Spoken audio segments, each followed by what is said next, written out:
I was like, wow, it's right in there, right? You know, this guy, he might be blowing the actual ram's horn and not the beautiful silver trumpet because he's out in the wilderness. And he finds a sheep and he's like, woo, you know, and they're like, who is this dude? I mean, this is kind of like John the Baptist, right?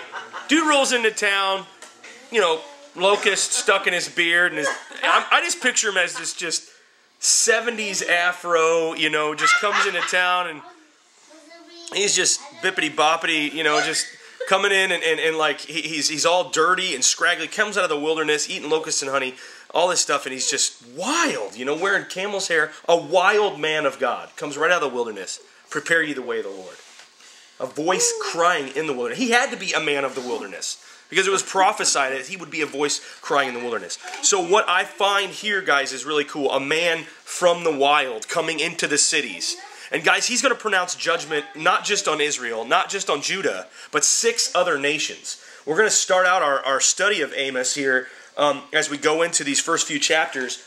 He pronounces, or I should say denounces, which means bad, thumbs down, he pronounces his judgment and the indictment against Syria, Philistia, the Philistines, Phoenicia, Edom, Ammon, Moab, and of course Judah and Israel. So that's 8 nations. So in the first kind of 2 chapters, we're going to see him come against these other nations, and then he spends then 3 chapters on coming against both Judah and Israel.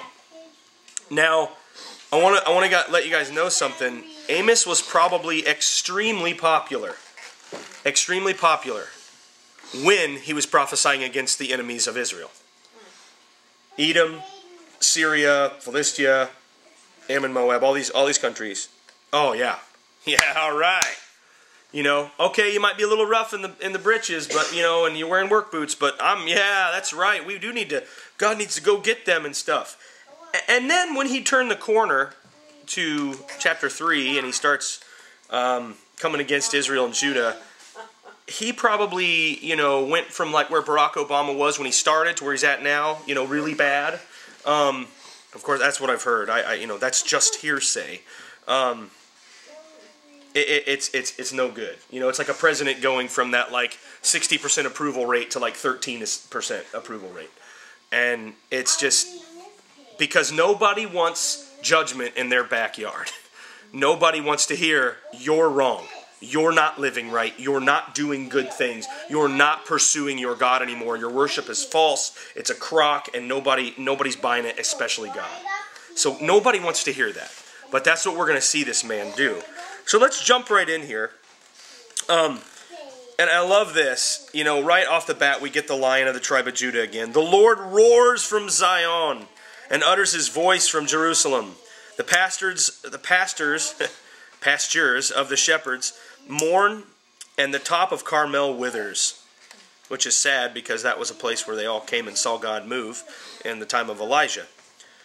For 3 transgressions of Damascus, and for 4. Now, that's a Hebrew phrase, for 3 and for 4, for 5 and for 6. It just means again and again, continually, for 3 times, 4 times, 5 times a lady. You know, it's like there's just too many to count. And so God is kind of saying for 3 and for 4 transgressions. Damascus is the capital of Syria.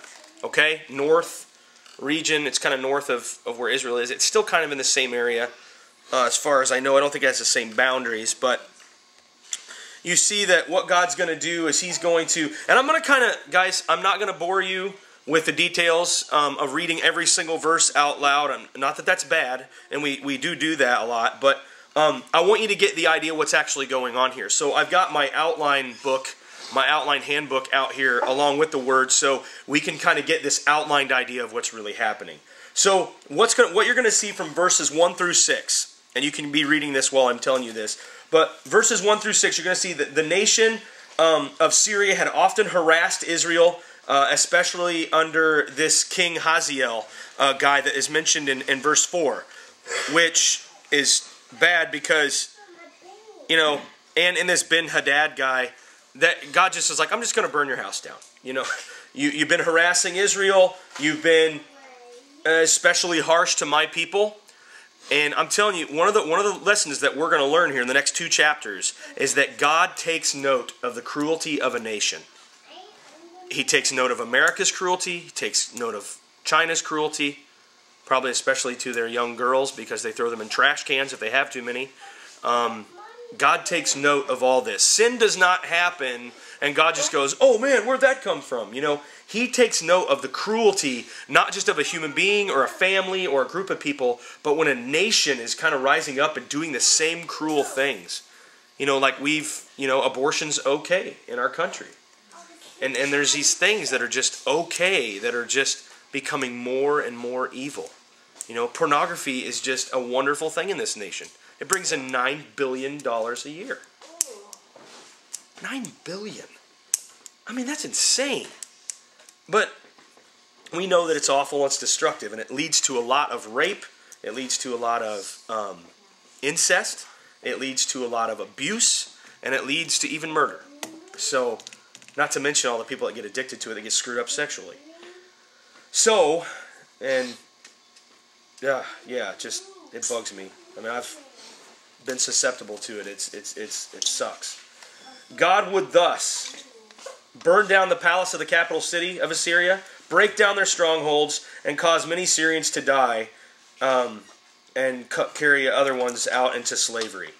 So that's our first 6 verses there, and you see that he's just, our first 5 verses, I should say, he's just kind of saying, this is what's going to happen. I'm going to burn you down. I'm going to tear up your city, and I'm going to lead you to slavery because of what you've done to my people. And this is when people kind of go, God's mean, God's, rough and all this stuff. But, God's protecting His people. And these people were doing awful things. We're going to read about them soon here. Now, the next part, in verses 6 through 8, he's going to start prophesying against Gaza. Gaza was the capital city of the Philistines. David had some interaction there. Obviously, he did a lot to knock down the Philistines, even when he was a young kid. But Philistia, the country, and their capital is Gaza. They have 4 chief cities: Gaza, Ashdod, Ashkelon, and Ekron. And they were to be judged because they sold Israelites into slavery. Period. You see it right in there. He's like, because they took captive the whole captivity to deliver them up to Edom, in verse 6. But I will send a fire upon the wall of Gaza, which shall devour its palaces. And then he says, I'm going to do this to Ashdod, Ashkelon, Ekron, and the remnant of the Philistines shall perish. Has anybody met anybody with Philistine descent lately? Anybody heard about them? Read about them? That's because they don't exist. They're gone. They're dead. When the Palestinians in the Gaza Strip, that is a heavily contested area right now in Israel, in the news right now, we're all constantly trying to get world peace there. Some of them try to make a case that they are the ancient Philistines and they belong in Gaza. And as far as I know, none of them can trace their heritage back. And I believe that most of them are said to be of Arabic descent. So, Arabs were far from this area. So, that whole fight is over a non-issue. It's even been proven in court that that's not an issue, and they just kind of blow right by it and say, well, that's what they say. That's your opinion. So what do we got next? We've got Phoenicia. Anybody ever heard of the city of Tyre? A lot of times you hear Tyre and Sidon mixed together. Well, they had broken their covenant with the brotherhood of Israel, referring to the agreement David and Solomon had made with Tyre, and that's in 1 Kings 9. Israel had been attacked by Tyre, and the citizens led into slavery to Edom. God would thus burn down their forts and the palaces. And Tyre was later wiped out completely, I believe, by Alexander the Great. Again, you don't hear about the Phoenicians anymore. You heard in the New Testament of the Syro-Phoenicians, but it was a hybrid, and later, they've even been kind of, you don't meet a Phoenician anymore. They're not around. So God's prophecies then coming true. So that's verses 9 and 10.